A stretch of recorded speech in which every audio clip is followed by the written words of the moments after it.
यो हो बहसको साथमा कामना सेवा विकास बैंक, प्रगतिको आधार कामना सेवासँगको कारोबार. Presenting Nepal's first family scooter with revolutionary i3s technology, Hero Destiny. शक्ति मिनरल्सको उत्पादन नेपाली किसानका लागि वरदान. शक्ति मिनरल्स प्राली विशेष औद्योगिक क्षेत्र भइरहबा.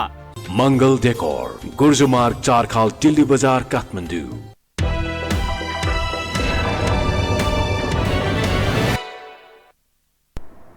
नमस्कार, यो हो बहसमा म यहाँहरूलाई हार्दिक स्वागत गर्दछु. जीवराम भण्डारी. आज यहाँहरू सामुन्ने उपस्थित हुनुहुन्छ डाक्टर राजन भट्टराई. उहाँ प्रधानमन्त्रीका परराष्ट्र सल्लाहकार हुनुहुन्छ, नेकपा एमालेका नेता. उहाँसँग आज म समग्र विषय उठान गर्ने प्रयत्न गर्नेछु. समग्र यस मानेमा अप्ठ्यारो अवस्था छ नेपालको राजनीति. एकातर्फ कोभिड-19 का कारण नेपाली जन धेरै ठुलो जन र धनको क्षति भइरहेको छ.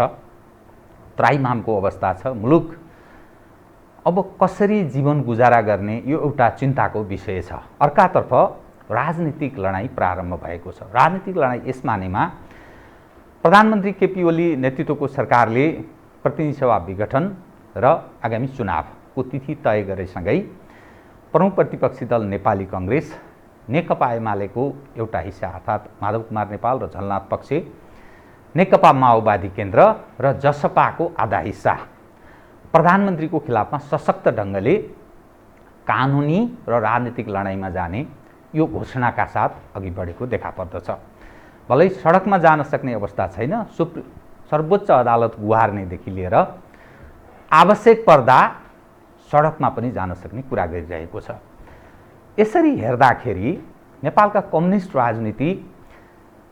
राजनीतिक तागत विभाजित अवस्थामा छ. अब के हुन्छ? यावत विषयहरू छन्. यससँगै कतिपय जनजीविकाको कुरा पनि छ. नेपालको राजनीति र आगामी दिनमा जो चुनावको तिथि तय भएको छ, चुनाव हुन सक्छ, नभए के होला, विविध विषयहरू छन्. म समग्र विषय उठान गर्ने प्रयत्न गर्नेछु. सर्वप्रथम म उहाँलाई स्वागत गर्छु. स्वागत छ डाक्टर साहब. अब म सिधै कहाँबाट प्रवेश गरेँ भने जुन ठाउँमा नेपालको राजनीति प्रवेश गरेको छ, तपाईँ प्रधानमन्त्रीको परराष्ट्र सल्लाहकार भएको नाताले र नेकपा एमालेको नेता पनि भएको नाताले ठेगिन्छ राजनीति सम्पूर्ण प्रतिपक्षी शक्ति प्रधानमन्त्रीका खिलाफमा एकीकृत ढङ्गले उभिएको छ. सम्पूर्ण यसमानेमा नेकपा एमालेको तपाईहरुको पक्ष मेजर छ, जो संस्थापन पक्ष. राप्रपाले तपाईहरुलाई डिस्टर्ब गरेको छैन. नेमकिपा र जसपाको आधा हिस्सा तपाईहरुको प्रतिकूल देखा पर्दैन. यस्तै बाहेकका जो राजनीतिक पक्ष छन् सबै नै खिलाफमा छ, कम्युनिस्टहरू पनि खिलाफमा छन्.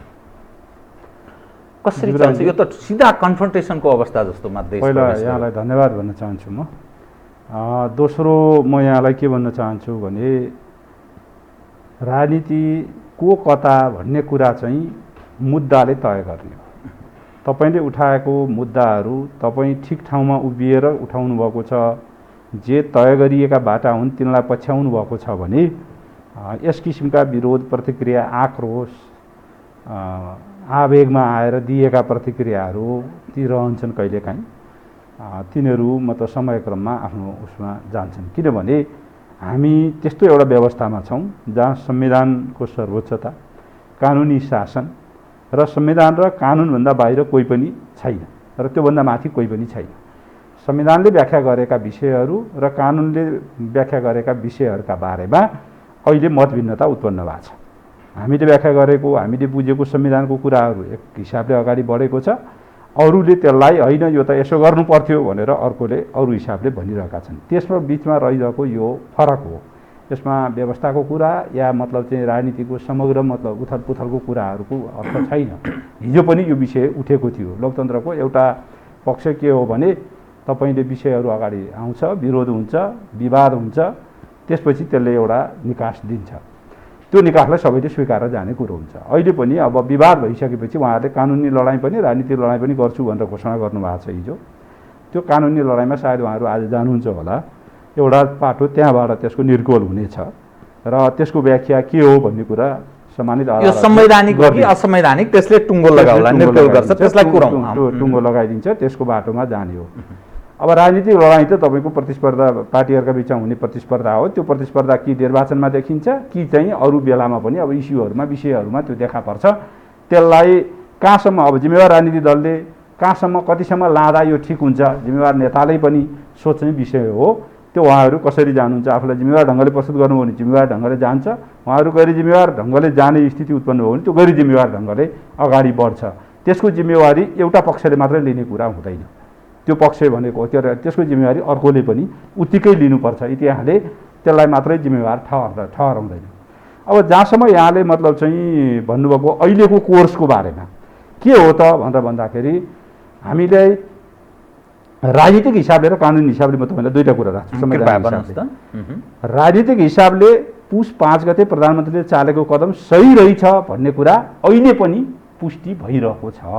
त्यो किन भइरहेको छ भन्दा संसदले निकास दिन सकेन। पुनर्स्थापित संसद 2-2.5 महिनासम्म फागुन 11 गते 77 साल फागुन 11 गते पुनर्स्थापित भएको संसद 78 साल तपाईँको चाहिँ जेठ 5 गतेसम्म आउँदाखेरि पनि उसले मतलब चाहिँ समाधान दिन सकेन, स्थायित्व दिन सकेन, अथवा निकास दिन सकेन। किनभने जे कुरा भनेर संविधानको के अरे संसदको पुनर्स्थापना गरिएको थियो, के संसद विघटन गरिएको थियो राजनीतिक रूपमा प्रधानमन्त्रीले जे व्याख्या गर्नुभयो, अर्थात् यो संसद जुन खालको विग्रह सबभन्दा ठुलो दल, त्यो दलले झन्डै 2/3 सरकार बनाएको थियो, त्यो दलभित्र विग्रह आयो।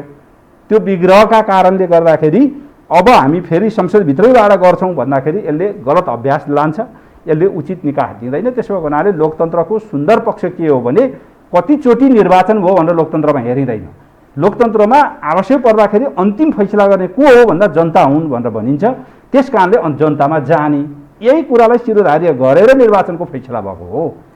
संवैधानिक नभए पनि राजनीतिक निर्णय चाहिँ प्रधानमन्त्रीको ठिक थियो भन्ने तपाईको दुईटा कुरा भन्दैछु। त्यस कारणले त मैले त्यसलाई सुरुमै तपाईँलाई भने एउटा राजनीतिक हिसाबले व्याख्या, अर्को चाहिँ कानुनी हिसाबको कुरा हो। अब कानुनी हिसाबले यसलाई बेठिक भनेर अदालतले भनिदियो भनेपछि हामी कानुनी राज्यमा छौँ। राजनीतिक रूपले मलाई ठिक लाग्दै पनि, राजनीतिक रूपले त्यसले गएन भनेर प्रमाणित हुँदै पनि त्यो कुरा हामीले मानेर जानु पर्थ्यो। मान्यौँ, मान्दै आएका छौँ, यसमा कुनै ऊ छैन होइन। त्यसो हुँदा यो संसदले निकास दिएन। पुनर्स्थापित भइसकेपछिको त्यत्रो लामो समयसम्म उहाँहरूसित विकल्प थियो, संसदले दिन सक्ने विकल्प त थियो नि, त्यो संसद त थियो त्यही, तर यसले विकल्प दिन सकेन। यसले संसदले विकल्प दिन नसकेपछि प्रधानमन्त्री स्वयं अग्रसर भएर, विपक्षीहरूको तर्फबाट संसदका अरू सदस्यहरूबाट नआइसकेपछि प्रधानमन्त्री स्वयं अग्रसर भएर यो अनिर्णयको अवस्था राख्नु हुँदैन मुलुकका लागि। यद्यपि हामी कोभिडको अत्यन्त महामारी अवस्थामा छौँ, अप्ठ्यारो स्थिति छ। यो अप्ठ्यारो स्थितिमा विग्रह नै आउनु हुँदैन थियो। राजनीतिक दलभित्र व्यक्तिका महत्त्वाकांक्षा, व्यक्तिका इच्छा, व्यक्तिका चाहनाहरू प्रकट हुने बेलै थिएन। तर व्यक्तिगत रूपमा आएर विग्रहको बाटो समातिसकेपछि एउटा निकास दिनु पर्थ्यो। त्यो निकास दिने बाटोतर्फ हामी अगाडि जान खोजेका थियौँ, तर जान सकेनौँ। अब पनि अनि अब निर्णय होस् न त केही भनेर पर्खेर बस्दा पनि 2-2.5 महिना पर्खिँदाखेरि पनि केही पनि आएन। अर्थात् फागुन 11 देखि वैशाख 11 2 महिना, वैशाख 27 2.5 महिनाको समय कुर्दाखेरि पनि केही पनि नआइसकेपछि प्रधानमन्त्रीले अब आफै अग्रसर भएर म प्रति विश्वास छ भने विश्वास गर्नुहोस्, छैन भने मतलब चाहिँ छैन भनेर विकल्पमा जाउँ भनेर उहाँ आफै अग्रसर भएर जानुभयो संसदमा। 76-3 होइन, पहिला 76-2 अन्तर्गतै भन्दैछु। विश्वासको मत त धारा 100 को उपधारा 3 या 4 अन्तर्गत हो विश्वासको मत लिने चाहिँ। तर विपक्षीहरू के अरे बाटो चाहिँ केमा जानुभयो त उहाँ भन्दा पहिला उहाँले विश्वासको मत माग्नुभयो।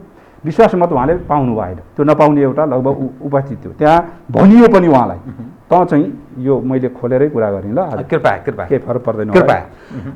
विश्वासको मत मतलब चाहिँ पाउँदैनस् तैँले भन्ने जान्दै तँसित मतलब चाहिँ संसदमा बहुमत छैन भन्ने जान्दै त किन आएको भन्नेसम्मका प्रश्नहरू प्रमुख प्रतिपक्षी दलको नेताले बोल्ने क्रममा, अरू मतलब चाहिँ पार्टीका नेताहरूले बोल्ने क्रममा समेत प्रधानमन्त्रीमाथि त्यो आरोप लाग्यो। तर प्रधानमन्त्रीले यो मलाई विश्वास छ भनेर आफ्नो एक किसिमले भनियो भने भित्र त नदिन सक्छन्, तर मैले प्रक्रियामा जानुपर्छ, अरू विकल्प थिएन भनेर म आएको हुँ भनेर उहाँले भन्नुभयो। त्यसपछि विश्वासको मत पाइएन। नपाएपछि संविधानको धारा 76 को उपधारा 2 अनुसार 2 वा 2 भन्दा बढी दल मिलेर आऊ भनेर 72 घण्टाको समय दिए, 3 दिनको। 72 घण्टाको समयभित्र उहाँहरू जान सक्नु भएन विपक्षीहरू। त्यसपछि स्वतः त्यो त्यहाँ माग गरे होइन। स्वतः हाम्रो संविधानले के भन्छ भने 72(2) अनुसारको प्रधानमन्त्री नियुक्ति हुने अवस्था नभएको अवस्थामा उपधारा 3 अनुसार 76 को उपधारा 3 अनुसार राष्ट्रपतिले स्वतः सबभन्दा ठुलो संसदमा रहेको सबभन्दा ठुलो दलको नेतालाई प्रधानमन्त्री नियुक्ति गर्नेछ भन्ने व्यवस्था छ। त्यहाँ माग गर्नुपर्छ भन्ने केही पनि छैन। राजीनामा दिनुपर्छ त मलाई चाहियो भन्न जानु कोही पनि पर्दैन। स्वतः नियुक्ति गर्नुपर्छ संविधान त। त्यसो त उहाँ स्वतः नियुक्ति हुनुभयो, शपथ पनि लिनुभयो। उहाँले शपथ लिइसकेपछि अब विश्वासको मत लिने कुरा अब 1 महिना म आउँदैछु। 1 महिनाको समयमा उहाँले विश्वासको मत लिने भन्ने कुरो रहेको छ। तर प्रधानमन्त्रीलाई के थाहा छ भने ठिक त्यसको मतलब चाहिँ 7 दिन 8 दिन अगाडि उहाँलाई त्यही संसदका सदस्यहरूले तँप्रति विश्वास छैन भनेर बहुमत दिएको अवस्था छैन। अनि दोस्रो त्यो बिचमा अर्को कुनै नयाँ पार्टी आएर कुनै राजनीतिक दल आएर प्रधानमन्त्रीलाई ल तँलाई हामी समर्थन गर्छौँ, तेरो अल्पमतको के अरे लार्जेस्ट पार्टीका हिसाबले बनेको यो सरकार नेकपा एमालेको त्यो एमालेको सरकारलाई समर्थन गर्छौँ पनि भनेको छैन। त्यस्तो अवस्थामा म फेरि त्यो संसदको विघटन के अरे संसदमा गएर विश्वासको मतको यो प्रक्रियामा किन जानु पर्यो? मसित विश्वास छैन, मलाई संसदले मतलब चाहिँ विश्वास गर्छ भने मलाई विश्वास छैन। त्यसो हुनाले म छोड्छु, यो मैले मार्ग प्रशस्त गरेँ भनेर क्याबिनेटबाट निर्णय गरेर, त्यो कुनै अरू बाटोबाट होइन, क्याबिनेटमा निर्णय गराएर त्यो निर्णय लगाएर राष्ट्रपतिलाई दिनुभयो। अर्थात् त्यो एक किसिमले भन्नुहुन्छ भने उहाँहरू राजीनामा भन्नुहुन्छ नि, त्यो मार्ग प्रशस्त अहिले राजीनामा भन्ने शब्द छैन संविधानमा। संविधानमा के भनेको छ भने पदमुक्त कतिखेर हुन्छ? 27 गते पनि राजीनामा दिएको होइन नि प्रधानमन्त्रीले। 27 गते के भयो त भन्दा उहाँ हारेपछि स्वतः पदमुक्त हुनुभयो। संविधानले नै पदमुक्त भएको घोषणा गरिदिएको छ। ऊ त्यहाँ विश्वासको मत नपाएपछि फेरि गएर त्यो प्रक्रिया पुर्याएर राष्ट्रपति कहाँ पहिलाको जस्तो राजीनामा बुझाउनु पर्ने स्थिति छ, पर्दैन, पदमुक्त भयो। त्यही मतलब चाहिँ 3 मा पनि जब मलाई अस्ति विश्वास छैन भने आज परिस्थिति चेन्ज भएको छैन भने मलाई यसमा विश्वास छैन कि म त्यो लिएर मैले त्यहाँबाट विश्वास पाउँछु भन्ने कुरा छैन भनेर उहाँले त्यसपछि उहाँ जानु भएन र उहाँले राष्ट्रपतिजीलाई गएर क्याबिनेटको निर्णय अनुसार मार्ग प्रशस्त गरिदिन्छु मैले चाहिँ मतलब अब विश्वास छ भन्ने मलाई लाग्दैन, यो प्रक्रियामा जान चाहन्न भनेपछि त्यो क्याबिनेटको निर्णयसहित प्रधानमन्त्री राष्ट्रपतिकोमा गएर बुझाएपछि अनि राष्ट्रपतिले उपधारा 5 अनुसार 76 को उपधारा 5 अनुसार अर्को मतलब चाहिँ 24 घण्टाको समय दिएर 1 दिनको समय दिएर उहाँले बोलाउनु हो। दलहरू अब 2 ले काम गरेन, 3 ले काम गरेन, अब 5 आकर्षित भयो र 5 अनुसार दलहरू आऊ बहुमत पुर्याएर दलभित्रका मतलब चाहिँ कोही नेता आउने व्यवस्था छ।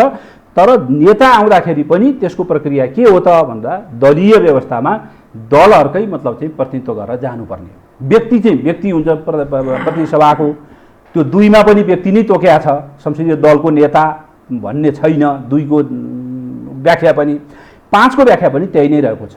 2 अनुसार प्रतिनिधि सभा सदस्य रहेकोले आफ्नो बहुमत पुर्याएर आउनुपर्छ भन्ने छ।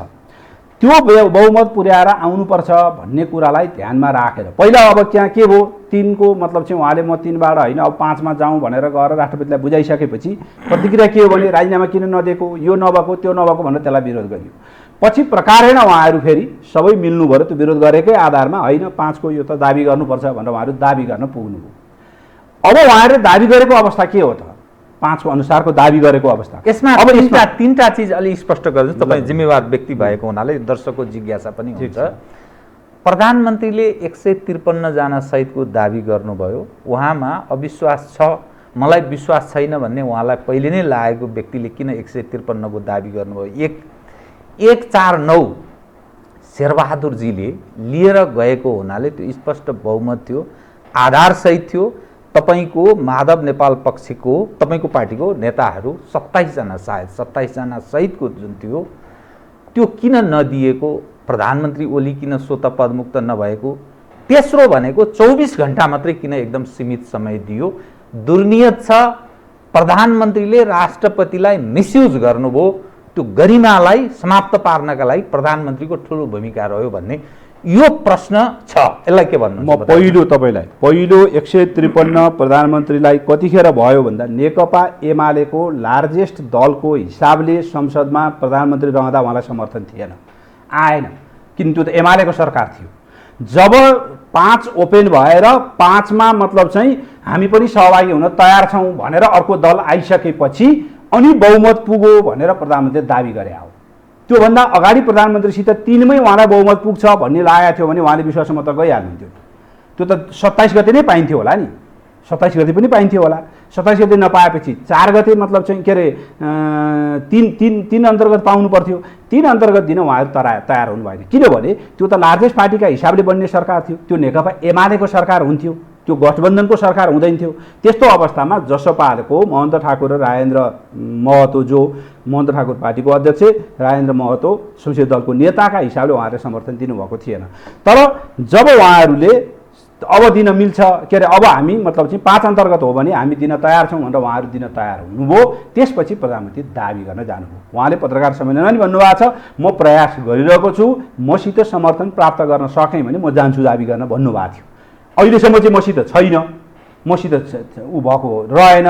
यो अल्पमतको के अरे लार्जेस्ट पार्टीका हिसाबले मैले प्रधानमन्त्री रहिरहँदा मलाई समर्थन भएन। अब म प्रयास गरिरहेको छु, त्यो प्रयास सफल भएछ भने म जान्छु भनेर भन्नुभएको थियो। उनीहरू समर्थन गर्न आए। त्यस पछाडि अब त्यो त पार्टीभित्रका डाइनामिक्सले नि काम गरे हुन्छ हेर्नुहोस्, किनभने पार्टीभित्र विग्रह भइसकेपछि एउटा पक्ष एकातिर लागेपछि अर्को पक्ष अर्कोतिर जाने उहाँहरूलाई लाग्यो होला। जसपाभित्रको मतलब चाहिँ महन्तजीहरूलाई लागेपछि उहाँहरू आएर समर्थन दिनुभयो। त्यसपछि प्रधानमन्त्रीले गएर दाबी प्रस्तुत गर्नुभयो। अब दाबी प्रस्तुत गरेकोमा 153 को कुरा के हो त भन्दा, कानुनी हिसाबले नेकपा एमालेको 121 नै हो। अहिले पनि आजका मिति म तपाईँसित यहाँ बोलिरहँदाखेरि पनि 121 सूर्य चिन्हबाट निर्वाचित भएका नेकपा एमालेका सांसदहरू छन्। त्यहाँभित्र व्यक्तिले कहाँ गएर मतलब चाहिँ कुन भूमिका खेलिरहेको छ, को मान्छे कति मतलब चाहिँ अनुशासित भयो, को मान्छे कति विग्रहकारी भयो, को मान्छे कति बदमासी निस्कियो, त्यो त भोलिको कुरा हो। उसले छोडेको त छैन, राजीनामा दिएर छोड्नु पर्यो कि ऊ मर्नु पर्यो कि मतलब चाहिँ उसले अर्को पार्टी संख्या पुर्याएर दर्ता गर्नु पर्यो। यी तीनटै अवस्था, दर्ता भनेको 40% दलभित्रको 40% बनाएर जान सक्नु पर्यो। यी तीनटै अवस्था नेकपा एमाले भित्र अहिले पनि छैन। अब त्यस्तो अवस्थामा प्रधानमन्त्रीले 121 दाबी गर्ने हो कानुनी हिसाबले उहाँले, किनभने उहाँ संसदीय दलको निर्वाचित नेता हो। त्यसो भएको हुनाले उहाँले 121 दाबी गर्नुभयो। जसपाभित्रको अवस्था पनि त्यही हो। जसपाभित्र महन्त ठाकुर पहिलो अध्यक्ष, बहुमत संसदीय दलका नेताहरूले राजेन्द्र महतोलाई संसदीय दलको नेता चुनेको र संसदीय दलको नेता र तपाईँको चाहिँ 32 सदस्यमा 20 भन्दा बढी सदस्यहरूले संसदीय दलको नेता र पार्टीको पहिलो अध्यक्षले चिठी दिएर यो मेरो पार्टीको पोजिसन हो भनिसकेपछि त्यो नै बलियो आधार हो। त्योभन्दा अर्को आधार दलीय व्यवस्थामा खोज्ने कुरा र व्यक्ति खोज्दै हिँड्ने कुरा र अरू पार्टीका व्यक्ति मतलब चाहिँ के गर्न मतलब चाहिँ पाइन्छ, त्यो प्रक्रिया चाहिँ त्यो प्रवृत्ति र त्यो सिस्टम त हामीले उहिले खारेज गरे, अर्थात् निर्दलीय व्यवस्था। तपाईँलाई म एउटा कुरा भन्न चाहन्छु, यदि धारा 5 लाई अहिले जे के उपधारा 5 लाई जसरी व्याख्या गर्न खोजिएको छ, धारा 76 को उपधारा 5 अनुसारको अहिलेको त्यो उपधारा 5 को व्यवस्था अनुसार व्यक्ति बन्छ, त्यहाँ चाहिँ हुइप लाग्दैन, त्यहाँ दलीय मतलब चाहिँ केही पनि कुरा लागू हुँदैन भन्ने जे व्याख्या गर्न खोजेका छन् हाम्रा केही विद्वान वकिलहरूले, त्यस्तो हो भने त्यो संसदभित्र संसदीय दलको नेता हुन्छ कि हुँदैन, त्यहाँ चिफ हुइप हुन्छ कि हुँदैन, त्यहाँ हुइप हुन्छ कि हुँदैन, अथवा प्रमुख सचेतकहरू हुन्छन् कि हुँदैनन्, त्यहाँ दलीय आधारमा मतलब चाहिँ प्रस्तुति हुन्छ कि हुँदैन, त्यसपछिको प्रधानमन्त्री त्यो आफ्नो मतलब चाहिँ पार्टी भनेर भन्न पाउँछ कि पाउँदैन। प्रधानमन्त्री पनि त पाएन नि त, व्यक्तिगत हो भन्ने व्याख्या गर्ने हो र हामी यद्यपि संविधानले बोलेको छैन त्यसरी। संविधानले स्पष्ट रूपमा व्यक्ति हो निर्वाचित हुने चाहिँ, तर उसले प्राप्त गर्ने चाहिँ पार्टीहरूकै समर्थन हो है, त्यहाँ इन्डिभिजुअल जम्मा दलीय अनुशासन उल्लङ्घन गर्न पाइँदैन भन्ने नै हो। तर अहिले व्याख्या मतलब चाहिँ त्यहाँ हुइप लाग्दैन, त्यो मामला चाहिँ त्यहाँ केही पनि हुँदैन भन्ने जे व्याख्या गरिन्छ, त्यसो हो भने त त्यसपछिको 5 को अन्तर्गत बनेको सरकार, 5 अन्तर्गत गइसकेपछिको संसद त्यो त व्यक्तिगत हुने भयो, हिजोको राष्ट्रिय पञ्चायत जस्तो। त्यसैले यस्तो गैर राजनीतिक कुरा र संविधानको मतलब चाहिँ व्याख्याभन्दा पृथक कुरा गरेर अनि अव्यवहारिक कुराहरू गरेर जे मतलब चाहिँ दलिल पेश गर्न खोजिएको छ, यो गलत छ। नम्बर 1। नम्बर 2, नेपाली काङ्ग्रेस जस्तो पार्टी, म अरू पार्टीको बारेमा धेरै भन्दिनँ, आफूलाई संसदीय व्यवस्थाको मसिहा ठान्ने अनि संसदीय व्यवस्थामा अरू सबैलाई मैले लिएर आएँ, कम्युनिस्टहरू त संसदीय व्यवस्थाका पक्षधरै होइनन्, त्यसमा त हामीले ल्याएको हो, त्यसमा त हामी विजयी हौँ भनेर भन्ने दलले संसदीय अभ्यासका न्यूनतम मर्यादाहरूलाई कायम गर्ने कि नगर्ने।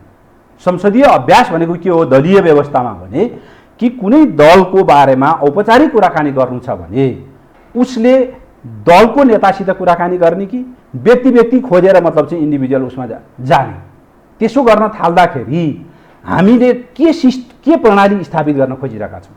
दलीय प्रणाली स्थापित गर्न खोजेका छौँ कि आफूलाई सर पर्दाखेरि चाहिँ ती दलीय प्रणालीका सबै मतलब चाहिँ बाटाहरूलाई हामी बिर्सिन चाहिरहेका छौँ। तर जसपालाई नि तपाईँहरूले त्यही गर्नुभयो नि त। जसपालाई हामीले गरेका छैनौँ। जसपाको पहिलो अध्यक्ष महन्त ठाकुर, जसपाको संसदीय दलको नेता राजेन्द्र महतो, त्योभन्दा बाहेक अरूसित हामीले मतलब चाहिँ व्यक्तिगत यो तिनीहरूलाई औपचारिक रूपमा बैठकमा बोलाएर मान्यता दिने काम भएको छैन। तपाईँहरूले त्यही भएर मिडियाका साथीहरूले जे हो त्यही कुरा बाहिर लगिदिनुपर्छ। महन्त ठाकुर बाहेक अरूसित गरेको थियो भने त्यहाँ प्रश्न उठ्न सक्थ्यो।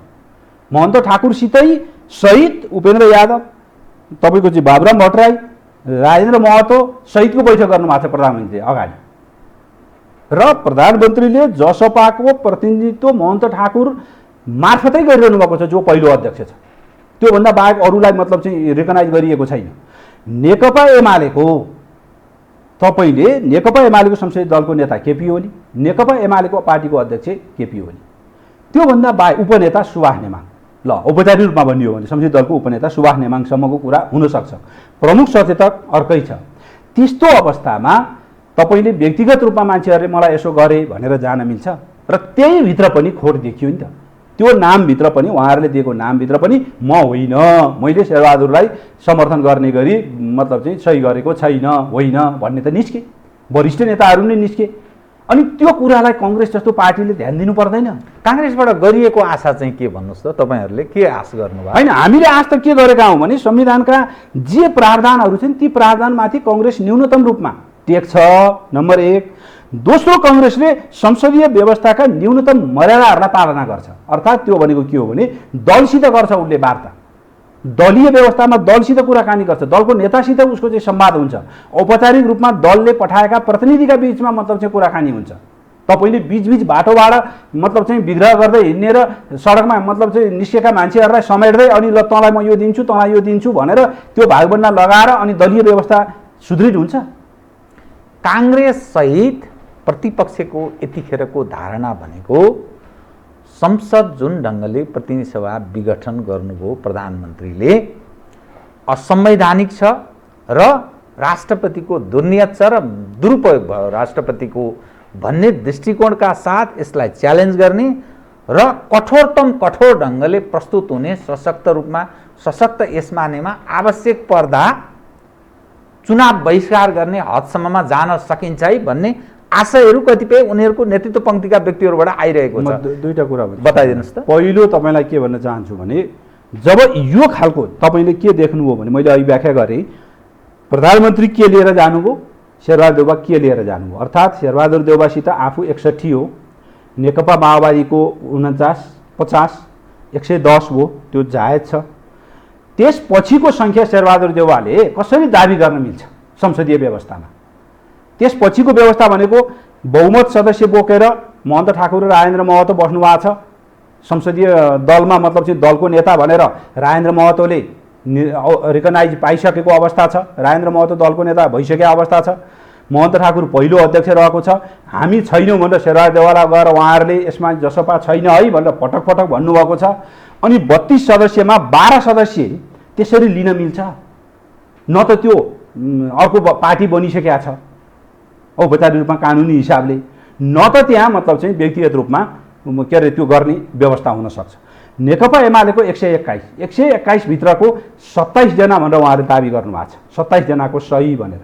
ती सहीमा कुनै शनाखत भएको छैन, किनभने त्यहाँभित्रको कोही मान्छे कैलालीमा छ, कोही मान्छे चितौनमा छ, कोही मान्छे तपाईँको चाहिँ के अरे दैलेखमा छ, कोही मान्छे अरू जिल्लामा धरानमा छ, इटहरीमा छ। यस्तो अवस्थामा तिनीहरूको सही मैले ल्याएँ भनेर कसैले लग्यो अनि त्यसलाई त्यो पनि पहिलो दलीय व्यवस्थामा इन्डिभिजुअल लेभलले त्यसरी जाने कुरालाई प्रश्रय दिने कि नदिने नेपाली कङ्ग्रेस जस्तो जिम्मेवार नेताले पार्टीले सोच्नु पर्थ्यो पर्दैन थियो, मेरो त्यहाँ बनायो। दोस्रो कुरा, ती सहीहरूमा कुनै पनि शनाखत भएको अवस्था छैन। उहाँहरूले यो हो भनेर मतलब चाहिँ सही गरे हो भनेर लगिदिएको आधारमा अनि राष्ट्रपतिलाई त्यसमाथि चुनौती आएको थिएन भने राष्ट्रपतिका बारेमा म अब तपाईँलाई आउँछु। बताउनुहोस् त। प्रधानमन्त्रीले उहाँहरूभन्दा पहिला गएर 153 को दाबी गर्नुभयो, जुन सही दिएर होइन। प्रधानमन्त्रीले दुईटा दलको तर्फबाट नेताका हिसाबले चिठी दिएर दाबी गर्नुभयो। 121 मसित छ अथवा नेकपा एमालेको नेताको हिसाबले 32 मतलब चाहिँ जसपा, कि जसपा फुटिसकेको छैन। मैले अघि भनेकै कुरा लागु हुन्छ, जसपा पनि फुटेको अवस्था छैन। त्यसो भएको हुनाले त्यसको अध्यक्ष र त्यसको संसदीय दलको नेताको हिसाबले चिठी गयो, 153 को यो दाबी आयो। त्यसपछि लगत्तै 149 तपाईँले भने जस्तो 149 को दाबी गयो।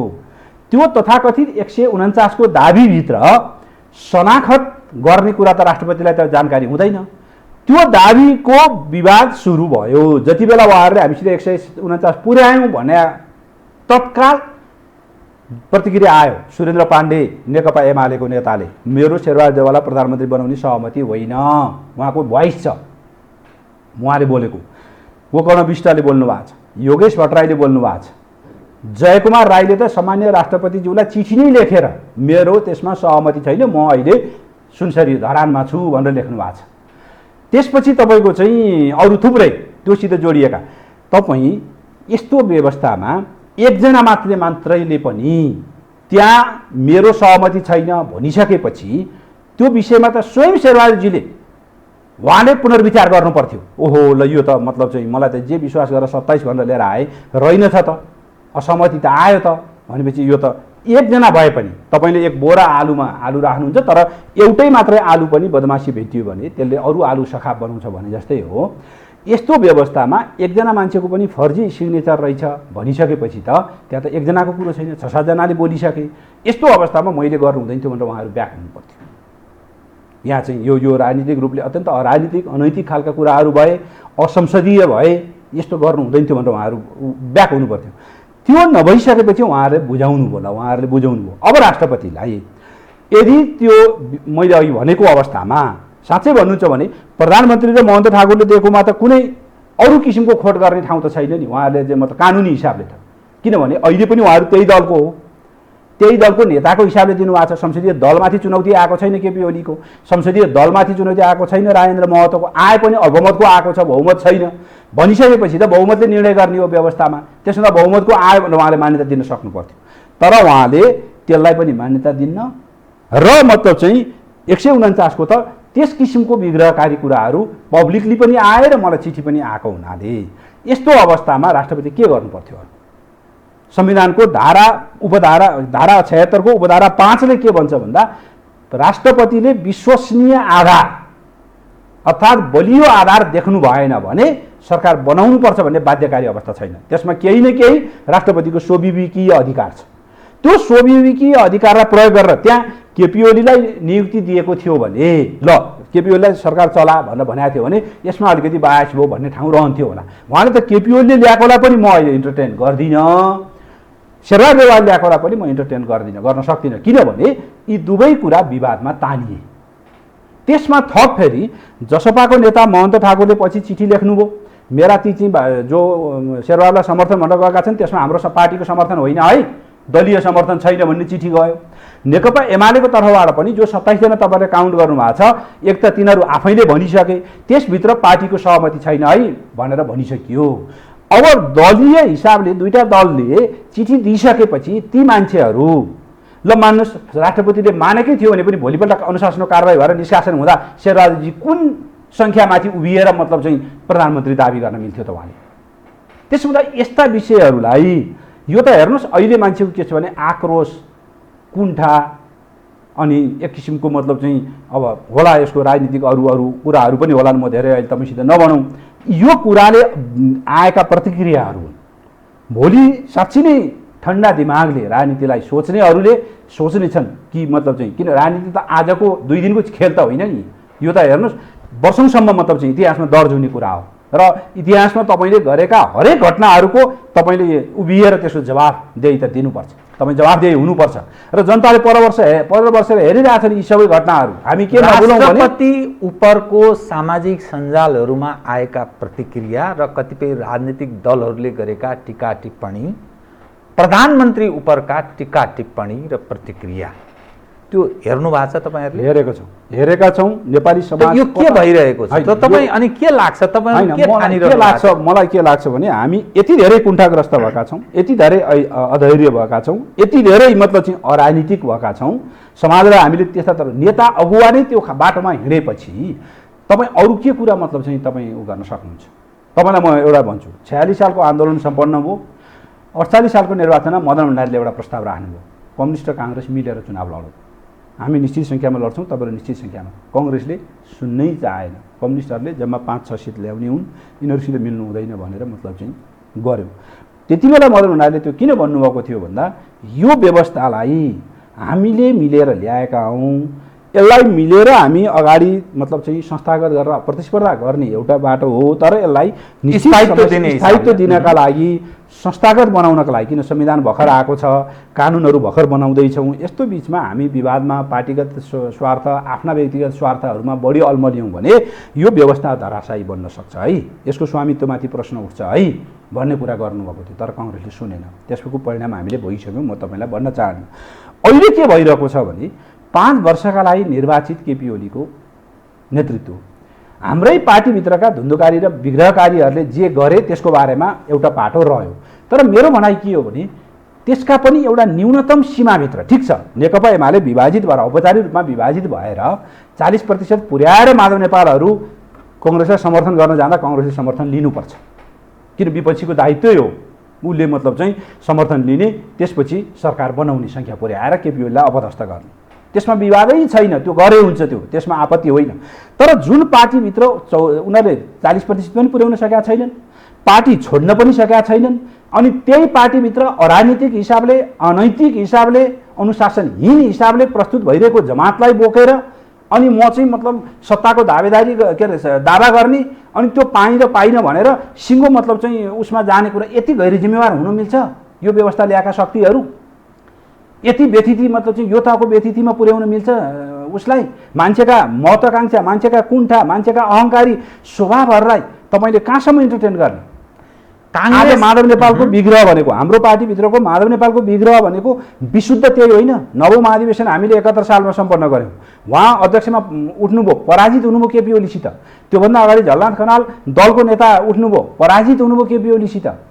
पराजित भइसकेपछि अर्को फोरमबाट आफू त्यसमा जान्छु भनेर पर्खिने धैर्यता नगरेका नेताहरू त्यस्तालाई बोकेर अनि त्यो पनि विधि प्रक्रिया सम्मत हिसाबले होइन, गलत बाटोबाट आएका मान्छेहरूलाई अनि ती चाहिँ ठिक हुन् भनेर केही मिडियाका मान्छेहरू त्यसमा लागे पूर्वाग्रही हिसाबले, केही मतलब चाहिँ इन्टेलेक्चुअलहरू आफूले के खोजेका थिए ती कुराहरू नपाएका आधारमा लागे भन्ने आधारमा यो विधि, यो प्रक्रिया, यो प्रणाली माथि जे खालको मतलब चाहिँ आघात पुर्याउन खोजिराखिएको छ यो त हेर्नुहोस् अत्यन्त गलत कुरा हो। अब राष्ट्रपतिजीको बारेमा म तपाईँलाई के भन्छु भने राष्ट्रपति त्यस्तो बनाएका छौँ हामीले संविधानमा, अस्ति प्रधानमन्त्रीले प्रेस मिटमा पनि भन्नुभएको छ कि राष्ट्रपतिले व्यक्तिगत रूपमा स्वविवेकी केही पनि प्रयोग गर्न पाइँदैन, एउटै त्यही उपधारा 5 मा विश्वसनीय आधार प्रस्तुत गरेमा भन्ने कुरामा उहाँले त्यो आधार मैले पाइन र पाएँ भन्न सक्ने अलिकति स्वविवेक अधिकार त्यहाँ दिएको छ। बाँकी अरू सबै राष्ट्रपतिले आफ्नो कुरा प्रधानमन्त्री मार्फत हो, प्रधानमन्त्री प्रमुख सल्लाहकार हो राष्ट्रपतिको, कुनै कुरा निर्णय गराउनु छ भने पनि प्रधानमन्त्री मार्फत हो, कुनै काम राष्ट्रपतिलाई गराउनु छ भने पनि प्रधानमन्त्री मार्फत हो, सरकारले दिने सबै कर्मचारीहरू क्याबिनेटका मतलब छु अनुसार जाने हुन्, सिस्टमबाट जाने हुन्, त्यस हुनाले राष्ट्रपतिले हामीले त्यस्तो कुनै अधिकार दिएका छैनौँ। आज राष्ट्रपतिमाथि जुन आक्रमण भइरहेको छ त्यो आक्रमणको प्रतिवाद गर्ने पनि राष्ट्रपतिमा ठाउँ छैन। किन छैन भन्दा राष्ट्रपतिले हामीले त्यो दिएकै छैन। त्यो प्रतिवाद गरिदिने कसले हो त भन्दा सरकारले हो, प्रधानमन्त्रीले हो राष्ट्रपतिका बारेमा। राष्ट्रपति संस्थामाथिको एट्याक जे गरिँदैछ त्यो वास्तवमा तपाईँ प्रकारेण भन्नुहुन्छ भने यो बुझी गणतन्त्रमाथि एट्याक गर्न खोजिएको हो। बुझी किन गणतन्त्रको सिम्बोल त राष्ट्रपति हो, त्योभन्दा बाहेक अरू गणतन्त्रका कुराहरूको त खासै उ रहँदैन। राजतन्त्रमा राजा हो, गणतन्त्रमा राष्ट्रपति हो। राष्ट्रपति माथिको एट्याक र राष्ट्रपतिलाई विवादमा तान्ने कुरा जे हिसाबले गरिन्छ र त्यसलाई चाहिँ डिफेम गरिन्छ त्यो अन्ततोगत गणतन्त्र विरोधीहरूकै मतलब चाहिँ लागि बल पुग्छ र त्यही बल पुर्याउने काममा गणतन्त्रवादी हौँ भनेर दाबी गर्नेहरू लागिरहेका छन्। दुःखको कुरा अहिले त्यही नै हो।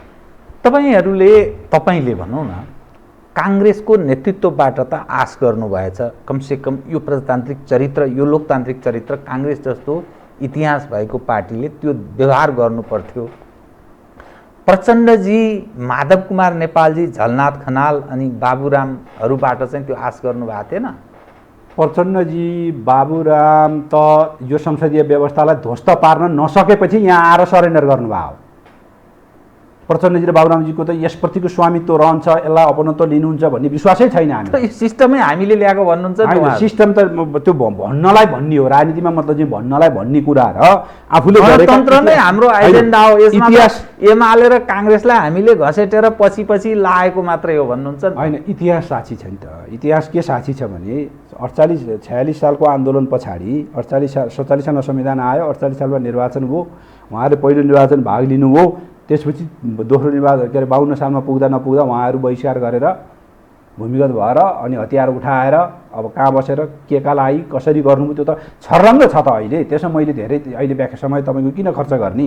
त्यसमा उहाँहरूको यसप्रतिको स्वामित्व भनेको त पछिल्लो कालमा आइसकेपछि यो व्यवस्थामा आफूलाई एडजस्ट कसरी गर्ने त, आफू कुन एजेन्डा बोकेर यहाँ आएर मतलब चाहिँ जाने त भनेर भन्दा मतलब चाहिँ लिएका अपनाइएका कुरा न हुन्। त्योभन्दा अगाडिका कुरा त उहाँहरूको त होइन नि। उहाँहरू त एकदलीय व्यवस्था, बन्दुकको नालबाट शक्ति आर्जन हुन्छ भन्ने विश्वासलाई मान्यतालाई विश्वास लिएर त्यो मान्यताका आधारमा हजारौँ मान्छेहरूलाई मतलब चाहिँ 17,000को ज्यान बलि चढाएर त्यसपछि नसकेपछि ल त भनेर कम्प्रोमाइज गरेर सम्झौतामा आएको न हो। सम्झौतामा आउँदा केलाई चाहिँ स्वामित्वमा लिने भन्दाखेरि आफ्नो स्वार्थ पुरा हुन्छ, त्यही गर्नुभएको उहाँहरूले। त्यसो त उहाँहरूको बारेमा म धेरै भन्ने मतलब चाहिँ उहाँहरूले त भनिदिन सक्नुहुन्छ भोलि यो त हाम्रो होइन नि, खसीको टाउको देखाएर सुँगुरको मासु बेच्ने ठाउँ भनेर भन्ने उहाँहरूको परिभाषाभित्रै रह्यो यो। तर माधव नेपालजी र झलनाथजीको त अहिले के हो विशुद्ध भने मैले अहिले तपाईँलाई भनेको नि, यो तहको अराजनीतिक पार्टीको 15 वर्ष मतलब चाहिँ 16 वर्ष पार्टीको नेतृत्वमा रहेको, झलनाथजी 12-13 वर्ष यो पार्टीको नेतृत्वमा रहेको मान्छे, प्रधानमन्त्री यही पार्टीको उसबाट बनाउनु भएको छ। आज यो पार्टीका विरुद्धमा अर्को विपक्षीसित गएर यो पार्टीको प्रधानमन्त्री पार्टीलाई मतलब चाहिँ आघात पर्ने गरी अरूसित मतलब चाहिँ जुन गठजोड गरेर हिँड्नु भएको छ, योभन्दा गलत, योभन्दा तल्लो स्तरको राजनीति संसारमा कहीँ हुन्छ? मैले यस्तो देखाएको छैन, मैले कहीँ पनि देखाएको छैन। तपाईँलाई बेठिक लाग्छ ल, ठिक छ, पार्टीको नेतृत्व बेठिक लाग्यो केपी ओली, तपाईँलाई मतलब चाहिँ अहिले पार्टीले लिइरहेको 9औं महाधिवेशनबाट पारित मतलब चाहिँ कार्यक्रम र क्रियाकलापहरू बेठिक लागे, त्यसपछि यो बिचमा भएका निर्णय बेठिक लागे भने तपाईँ त न्यूनतम तपाईँको मर्यादा के हो भने कि 10औं महाधिवेशन आयोजना गर भनेर भन्ने र 10औं महाधिवेशन आयोजना नगरुन्जेली स्वामित्व नलिने यो निर्णयको 10औं महाधिवेशनको फोरममा देशव्यापी कार्यकर्ताहरूलाई जम्मा पारेर हेर यो ठाउँमा बेठिक भएको छ, त्यस कारणले यसलाई करेक्सन गर भन्ने हो। राजनीतिको न्यूनतम मर्यादा यो हो, न्यूनतम नैतिकता यो हो, न्यूनतम यो एकदम न्यूनतम हो। उहाँहरू त त्योभन्दा माथि ठान्नुहुन्छ आफूलाई। एउटा सामान्य कार्यकर्ताले आज मतलब चाहिँ उहाँहरूलाई के भनिरहेको छ, गाउँको एउटा सामान्य कार्यकर्ताले आफ्नो पार्टीको अध्यक्षलाई का विरुद्धमा अरूसित त्यो पनि अवैधानिक हिसाबले, वैधानिक बाटोबाट होइन, आफ्नो पार्टीको चिन्ह लिएर उठेको उम्मेदवारलाई हराउन अरूसित मतलब चाहिँ गठजोड गरेर, योभन्दा गलत, योभन्दा नालायक। तपाईँलाई थाहा छ बेलायती पार्लियामेन्टमा के भयो? 1 वर्ष 1.5 वर्ष अगाडिको कुरो, 21 जनाले मतलब चाहिँ प्रधानमन्त्रीसित असहमत जनाए, तत्काल मतलब चाहिँ तिनीहरूलाई कारवाही गरेर निकालेन, त्यसपछि टिकट एउटाले नि पाएन जुन बोरिस जोन्सनले। जबकि लिबरल सोसाइटी सबभन्दा उदार प्रजातन्त्र भनेर संसदीय व्यवस्थाको पनि जननी, तर व्यवस्थाका हिसाबले अमेरिकनहरू बरु अलि कन्जर्भेटिभ, तर ब्रिटिसहरू भनेका लिबरल हुन्। उनीहरूको लिबरल एटिच्युड चाहिँ मतलब प्रिभेल गर्छ उनीहरूका विषयहरूमा, के अरे विचारहरूमा, दृष्टिकोणहरूमा भन्ने कुरा मतलब चाहिँ स्थापित भएको मुलुकमा। तर दलीय अनुशासनका एउटा न्यून सीमाभित्र मतलब चाहिँ रहेन भने त्यहाँ पनि हुँदो रहेछ। त्यो त बुर्जुवाहरूको मतलब चाहिँ पार्टी भनेको त्यो लिबरल भनेको सोसाइटीमा हामी त त्योभन्दा आफूलाई पृथक ठान्छौँ। तर यति तल्लो स्तरमा उत्रेर यस ढङ्गले प्रस्तुति जे भइरहेको छ, यो नाटक जुन मञ्चन भइरहेको छ, इतिहासले त यो त अहिले त मतलब चाहिँ मजा लागेको छ। किनभने सत्तामा एउटा शक्ति छ, मन नपरेको व्यक्ति छ, त्यस हुनाले त्यसका विरुद्धमा यसलाई उपयोग गरौँ भनेर सबैले गरिरहेका छन्, मजा लिइरहेका छन्। यो हेर्नुहोस्, भोलि यस्ता कुरा स्थापित हुँदै जाने हो भने यो व्यवस्थाको भविष्य मतलब चाहिँ सुरक्षित हुन्छ भन्ने ग्यारेन्टी गर्न सकिँदैन। अब के किन हुँदैन भने तपाईँलाई म एउटा भन्छु किन हुँदैन भने भल्नरेबिलिटी त नेपाली कङ्ग्रेसभित्र पनि त छ नि। नेपाली कङ्ग्रेसभित्र असहमत र सहमति छैन, त्यसै गरेर जाने हो भने नेकपा माओवादीभित्र गर्न सकिँदैन, जसपाभित्र गर्न सकिँदैन। ल ल समाउने हो, व्यक्तिलाई समातेर मतलब चाहिँ गर्ने हो र अनि त्यसका आधारमा प्रतिस्पर्धा गर्ने हो, जे पाइन्छ त्यही पद पाए पद, पैसा भए पैसा दिएर मान्छेलाई मतलब चाहिँ गराउँदै जाने हो भने अनि सिस्टम रहन्छ, व्यवस्था रहन्छ, मूल्य मान्यता रहन्छ। अनि तपाईँ हामीले आउने पुस्तालाई मैले गरेको राजनीति यो ठिक हो भनेर मतलब चाहिँ भन्ने ठाउँमा तपाईँ रहनुहुन्छ। म त के चाहन्छु भने मैले गरिरहेको कुरा मेरो बाबुलाई मैले ठिक काम गरिरहेको छु, तैँले लाग्दा हुन्छ भन्न सकौँ भन्ने ठाउँमा म पोलिटिक्सलाई लान चाहन्छु। तर मेरो बाबु चाहिँ यो राजनीतिमा नआइदियोस्, दुनियाँका अरू चाहिँ आएर मतलब चाहिँ मेरो राजनीति सफल बनाइदियोस् भन्ने जस्तो मतलब चाहिँ घृणित र अनैतिक काम गर्नु हुँदैन भन्ने मान्यता राख्छु। त्यसो हुनाले म अहिले पनि के भन्छु भने चोइस बच्चाहरूको आफ्नो होला भोलि, होइन? तर अहिले पनि म के भन्छु भने मैले गरिरहेको कुरा सही छ है, म ठिक बाटोमा छु भनेर आफ्नो परिवारसित बसेर तपाईँले त्यसमा दाबी गर्ने ठाउँ त हुनु पर्यो। आफ्ना मतदातासित बसेर दाबी गर्ने ठाउँमा त उभिउनु पर्यो नि राजनीतिलाई। अनि त्यति पनि तपाईँ उभ्याउन नसक्ने हो भने तपाईँले राजनीति किन? अनि राजनीति साँच्चै नै घृणा गर्न लागेको चिज बन्दैन त्यस्तो गर्दै जाँदाखेरि, यस्ता कुराहरूले प्रश्रय पाउँदै जाँदाखेरि।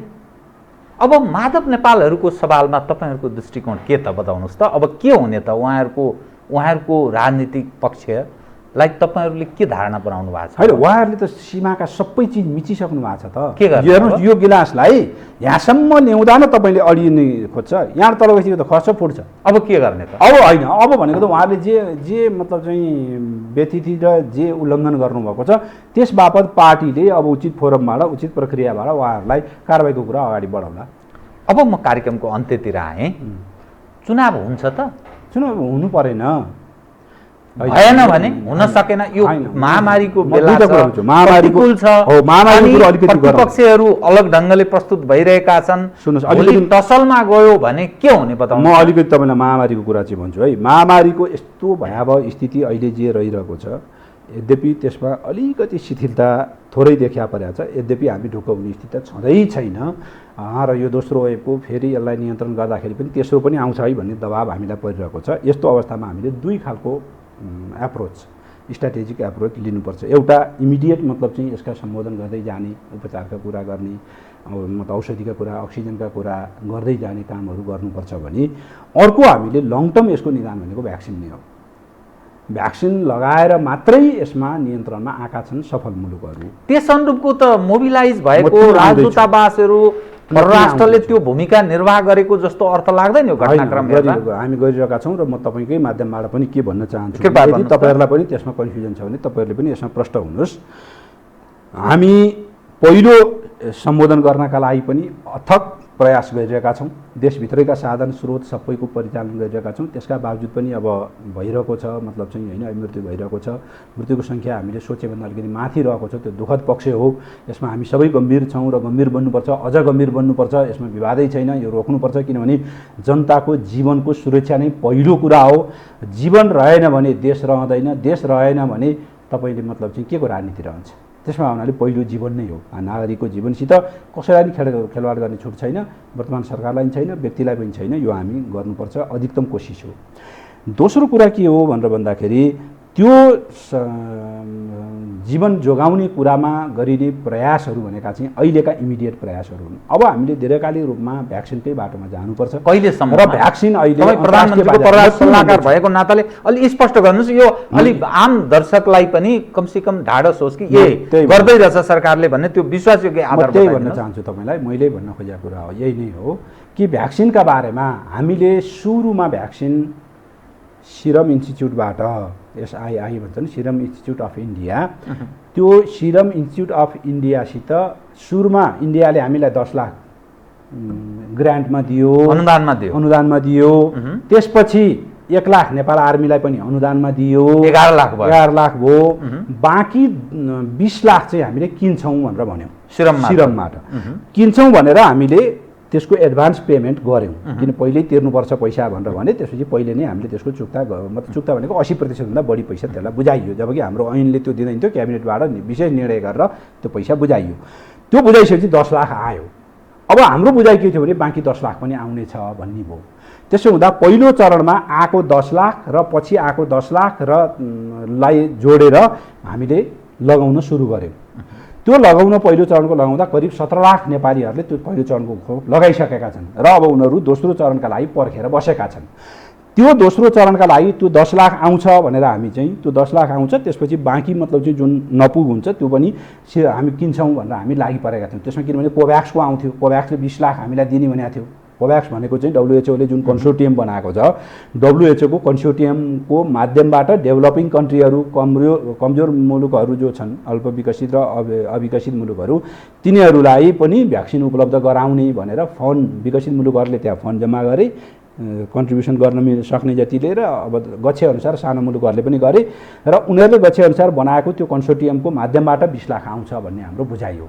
त्यसो हुँदा त्यो 20 लाख र यो 20 लाख 40 लाख चाहिँ हामीलाई उपलब्ध हुन्छ भन्ने विश्वासका आधारमा हामीले मतलब चाहिँ अब सिरमसित त्यो आउँछ ढुक्कका साथ लगाउन सुरु गर्यौँ। तर दुःखका साथ भन्नुपर्छ, सिरमले दिन सकेन। हामीलाई मात्रै होइन यो। अब यसमा अलिकति तपाईँहरूकै मिडियामा र म के भन्छु भने 3 करोड भ्याक्सिन मतलब चाहिँ अर्डर गर्यो बङ्गलादेशले।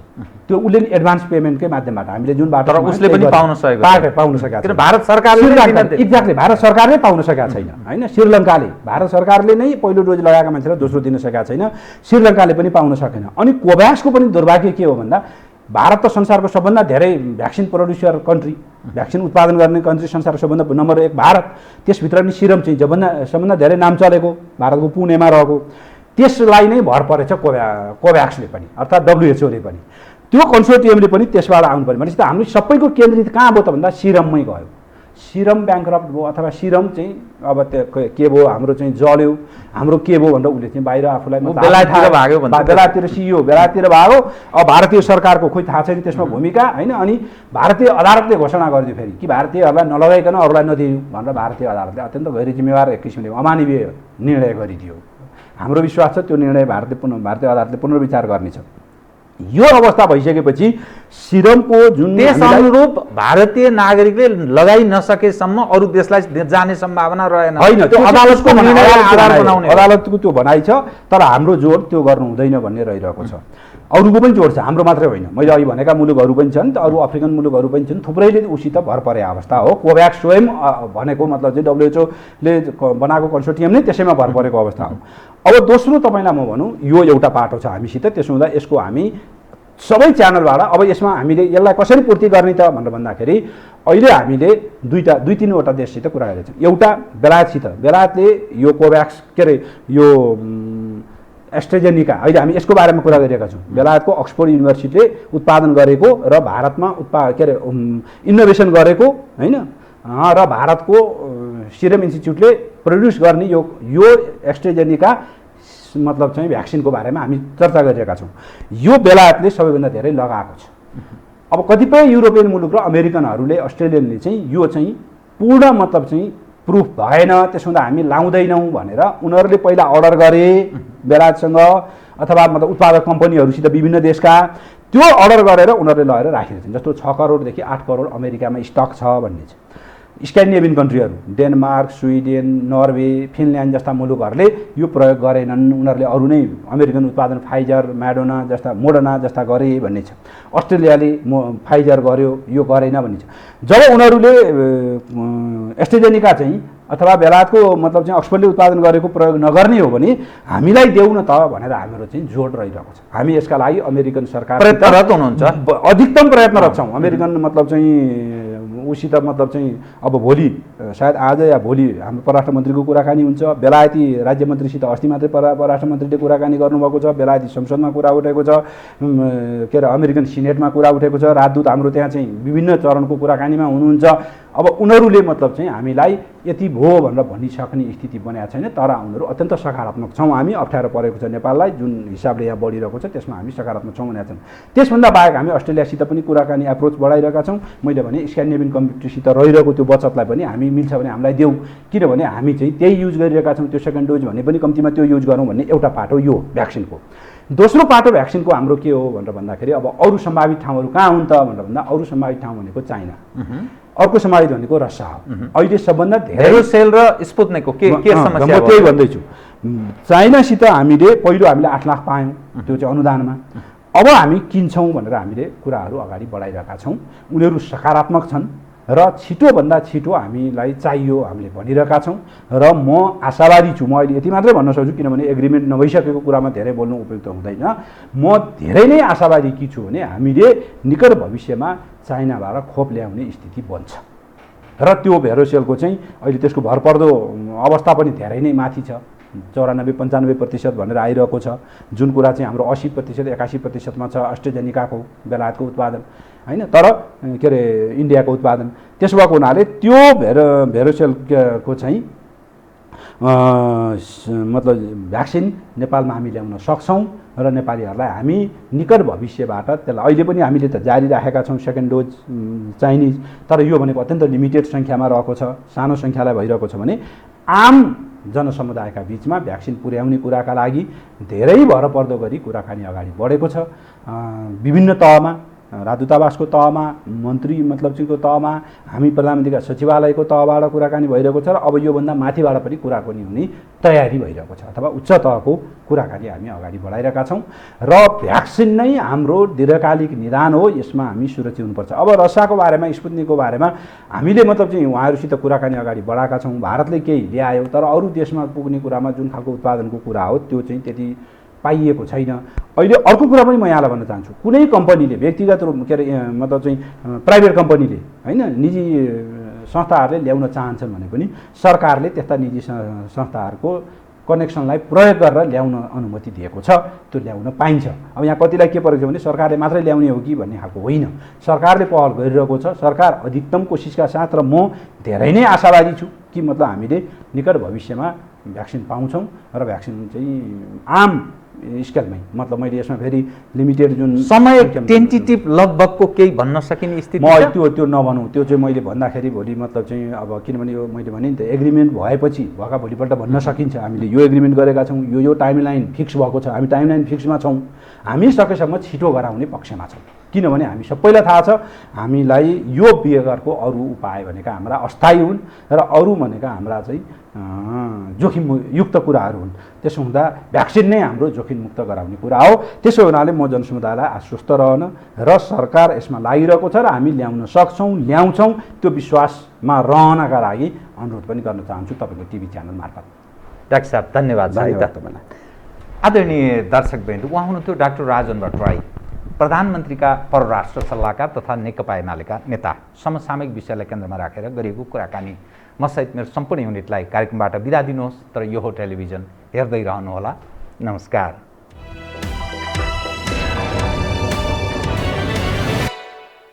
यो हो बहसको साथमा कामना सेवा विकास बैंक, प्रगतिको आधार कामना सेवासँगको कारोबार। Presenting Nepal's first family scooter with revolutionary i3S technology, Hero Destiny. शक्ति मिनरल्सको उत्पादन नेपाली किसानका लागि वरदान। शक्ति मिनरल्स प्राली विशेष औद्योगिक क्षेत्र भैरहवा। मङ्गल डेकोर, गुर्जुमार्ग 4 खाल टिल्ली बजार काठमाडौँ।